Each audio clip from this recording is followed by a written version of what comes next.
ذنوب الخلوات أحرقت القلوب يا شباب.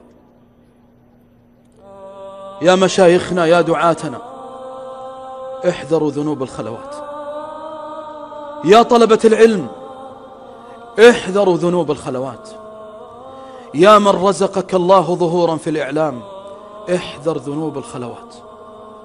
يا من أعطاك الله جل وعلا تميزا وجمالا ومالا وعطاء، احذر ذنوب الخلوات.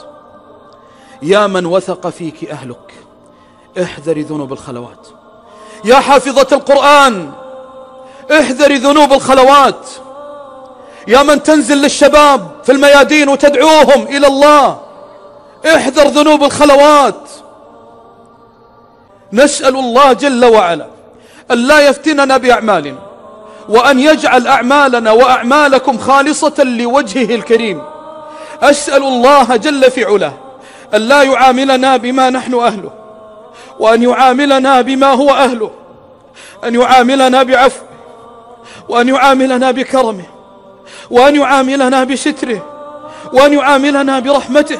فما بنا والله طاقة على عذاب الله، ما بنا والله طاقة أن نلقى الله يوم القيامة فيقول الله: يا عبدي فعلت كذا ليقال أنك كذا وكذا، قرأت القرآن ليقال قارئ، ودعوت ليقال داعية، وأخذت بيد الناس ليقال أنك رحيم، وجاهدت في سبيل الله ليقال مجاهد.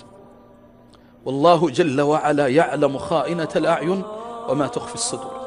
فتصور في ذاك الموقف والشهود حولك، تلتفت يمنة فلا ترى إلا ما قدمت، وتلتفت يسرة فلا ترى إلا ما قدمت.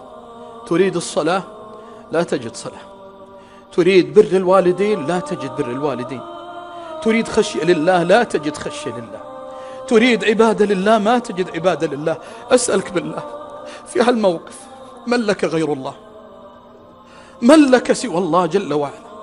أنا وأنت في هالموقف يا حبيبي الشاب، يا قرة العين، يا مهجة الفؤاد، لك رب كريم، لك رب رحيم، ولكنه شديد العقاب.